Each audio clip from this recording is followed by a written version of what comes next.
Hai,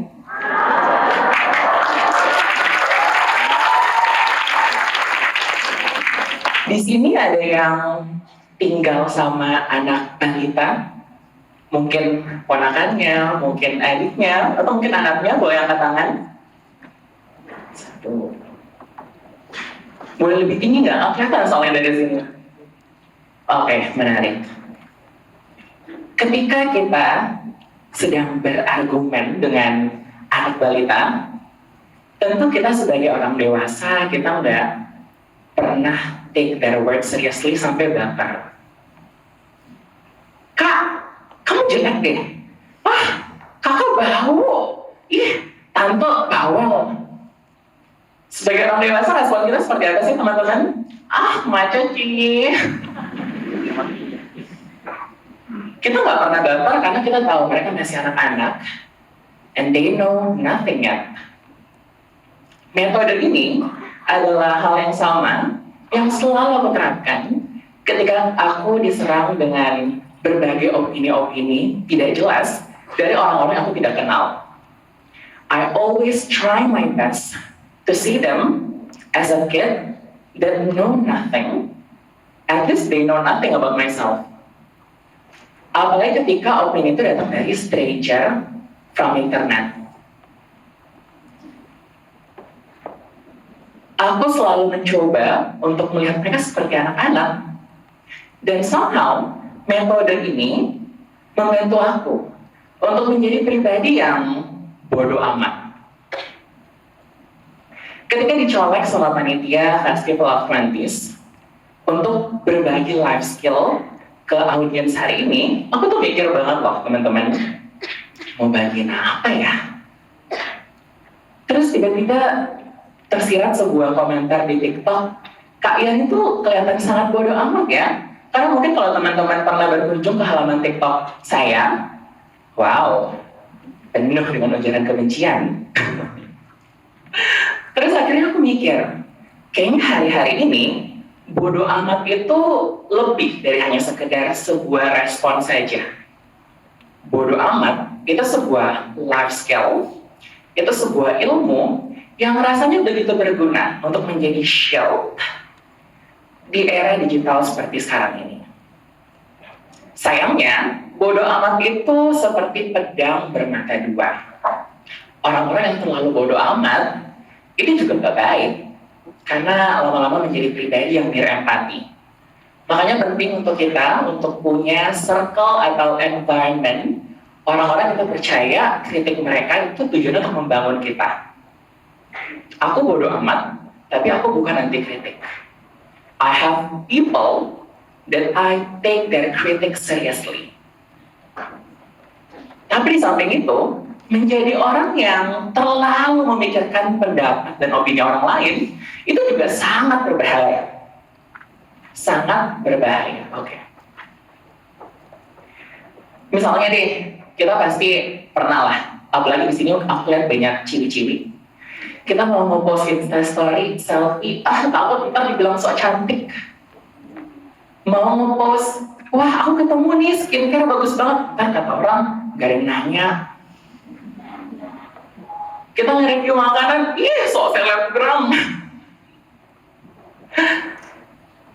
Pengen nge-post tapi takut, ntar dikatain orang, lebay Tapi coba deh, kita mikir ya sama-sama sore hari ini. Ada berapa banyak mimpi dan cita-cita yang mungkin lagi ke-postpone, tertunda sekarang ini, cuma karena kita takut sama opini orang-orang yang akan terjadi nanti ketika kita melakukan hal itu. 2017, ketika aku baru pertama kali memberanikan diri nge-post, bahkan bukan konten ya sebutannya, tapi karya tulis aku di halaman @ianhugan Instagram, itu penuh dengan pergejolakan internal. Kayaknya kalau gue nge-post karya tulis ini, ntar gue bakalan dikatain deh, Ian menye-menye banget gitu ya. Ternyata benar, ketika aku nge-share, aku cukup banyak menerima respon-respon negatif dari teman-teman SMA aku. Udah 2017 ngapain sih tulis diary? Aduh, kampungan banget. 2017 tuh happening banget kata kamu seupai. Aduh, aku benci banget sama kata itu. Ih, rame banget aku dikatain kampungan, aku dikatain menye-menye, dikatain oversharing. Kan 2017 jurnaling itu belum se-hype sekarang ya teman-teman. Emang masih zaman orang udah pakai iPhone, masih dear diary. Tapi aku bersyukur banget 2017 itu aku mencoba sebisa mungkin untuk bodo amat dengan opini-opini jelek teman-teman aku. Bukan teman-teman sih, orang-orang itu. Karena kalau 2017 lalu aku tidak bodo amat, aku nggak mungkin berdiri depan kalian hari ini membagikan talk ini.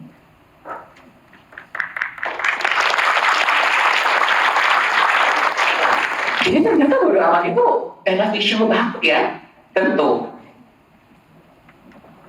Sebenarnya daging dari talk aku hari ini adalah aku rindu banget kita semua bisa menjadi pribadi yang bodo amat tapi cerdas. Gimana ya bodo amat yang cerdas itu? Sebenarnya kuncinya 3 aja teman-teman. Know exactly your value is. Know why you are here and know what you want. 3 itu aja. Misalnya, kita lagi nyusun skripsi nih ya, sendirian, gak pakai joki. Dari pemilihan judul, dari metodologi, dari kualitatif, kuantitatif, penutup, sampai referensi, semua kita susun sendirian. Di sini ada yang lagi nyusun skripsi nggak? Banyak ya, anak-anak 20-an ya. Semuanya kita susun sendirian. Pokoknya kita pilih topik yang paling dekat sama kita gitu ya. Tentu, itu beda banget rasanya. Ketika kita jalan ke ruang sidang, kita akan jalan ketemu para penguji dengan begitu confident. Karena kita tahu betul, mau kita diserang dari berbagai angle, sudut oleh penguji, kita percaya diri. Karena skripsi ini kita yang susun sendiri. Ketika kamu begitu mengenal diri kamu tahu diri kamu baiknya apa. Oke, gue jago public speaking, tapi gue gak bisa masak. Aku tahu banget diri aku.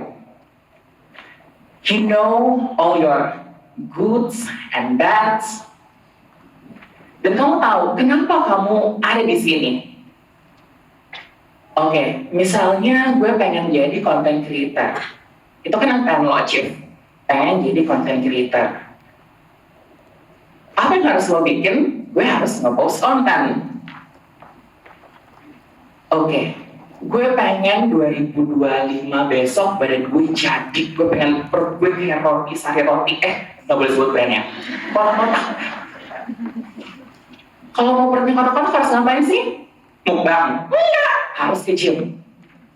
Ketika kamu tahu betul tujuan kamu apa dan kenapa kamu ada di sini, ketika nanti tiba-tiba ada yang datang menyerang kamu dengan berbagai opini jelek, Ian, lo itu B, lo itu C, tapi gue tahu gue itu A. It won't bother me.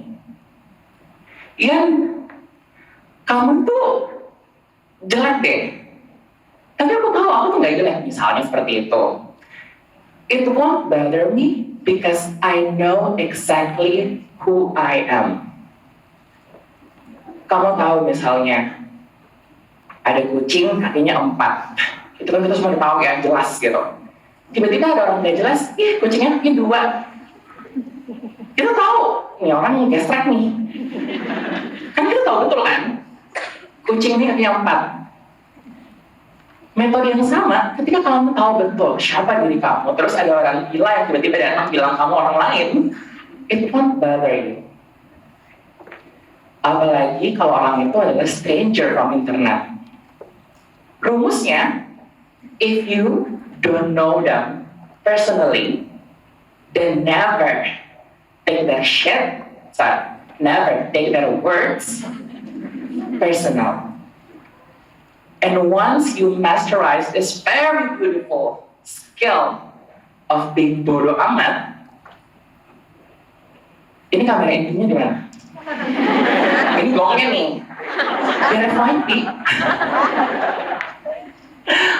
Once you masterize this very beautiful skill of being bodo amat, believe me, you're going to be unstoppable. And I'm Ian Hogan, the living proof of it. Thank you so much.